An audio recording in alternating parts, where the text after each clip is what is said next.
Halo semua, kali ini aku bakalan mereview sebuah novel yang keren, unik, dan penuh makna. Jadi, mari kita review. Jadi, ini dia novelnya. Novel ini karya dari Toshikazu Kawaguchi dan penerbitnya oleh Gramedia Pustaka Utama.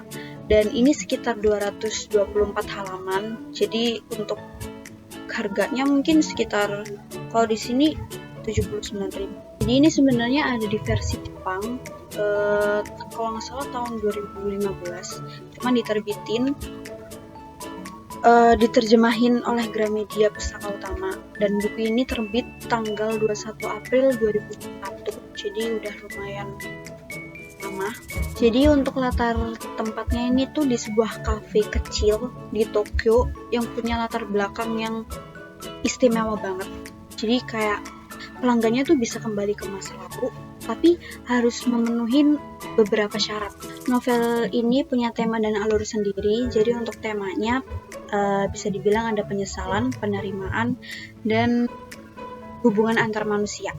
Jadinya di novel ini juga terdapat 4 bab yang masing-masing cerita tuh beberapa karakter yang berbeda gitu. Jadi setiap kisah tuh bisa penuh emosi, penyesalan, sedih, dan mengatasi rasa kehilangan juga. Untuk alurnya ini lambat, tapi masih bisa diterima gitu. Dan juga penulisnya tuh bisa ngehadirin suasana yang benar-benar hangat dan tenang gitu. Jadi untuk kita yang baca tuh masih bisa menerima alurnya. Dan untuk karakter masing-masing di novel ini juga menggambarkan suasana banget, kayak membawa pembaca bisa menikmati suasananya gitu. Jadi emosional ada sedih, dan sebuah harapan dari karakter masing-masing. Karena di sini ada 4 bab, jadi ada beberapa bab yang aku suka. Salah satunya adalah bab 2 tentang suami istri. Oke, jadi di bab 2 ini menceritakan tentang sepasang suami istri yang bernama Kotake sama Fusagi. Jadi Kotake ini istri, dan si Fusagi ini seorang suami. Jadi Kotake ini datang ke kafe Funiculi dan Funicula untuk kembali ke masa lalu. Karena selama masa pernikahan mereka tuh si Kotake ini kayak ngerasa aneh sama si Fusagi gitu kan. Akhirnya dia memutuskan untuk mencari tahu gitu. Dan setelah dia balik ke masa lalu, emang ada yang aneh sama si Fusagi, karena si Fusagi ini kayak rasa lupa segalanya gitu.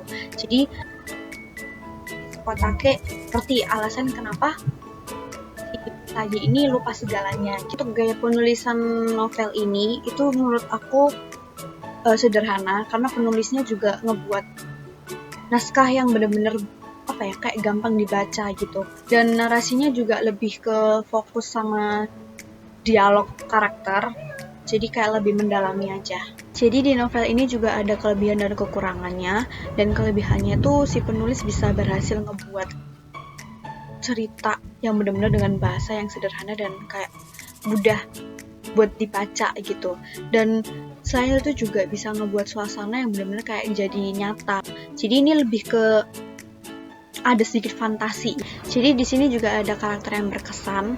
Jadi semua karakter di sini tuh punya cerita masing-masing gitu. Dan mereka tuh digambarkan dengan perasaan yang emosi mendalam gitu. Jadi itu membuat para pembaca tuh kayak ngerasa ada di dekat mereka. Untuk nuansa yang mendalam di novel ini juga seperti yang aku jelasin di awal. Jadi emang temanya penyesalan dan hubungan antar manusia. Jadi ada beberapa momen yang sangat menyentuh hati para pembaca. Jadi di novel ini juga ada pesan yang sangat dalam tentang pentingnya menghargai momen saat ini dan lebih ke menerima kenyataan. Dan untuk kekurangannya ini menurut aku dialognya kayak agak sedikit kaku, karena emang novel ini juga kayak awalnya emang bahasa Jepang tapi diterjemahin ke bahasa Indonesia. Kesimpulannya, novel ini cocok buat para pembaca yang menyukai kayak perasaan yang mendalam, emosional, dan penuh makna. Ini cocok banget buat dibaca, dan alurnya juga meskipun lambat tapi masih bisa diterima gitu. Jadi masih bisa ngikutin alurnya. Jadi sekian review dari aku. Terima kasih, dan aku mohon maaf kalau ada salah kata. dan terima kasih.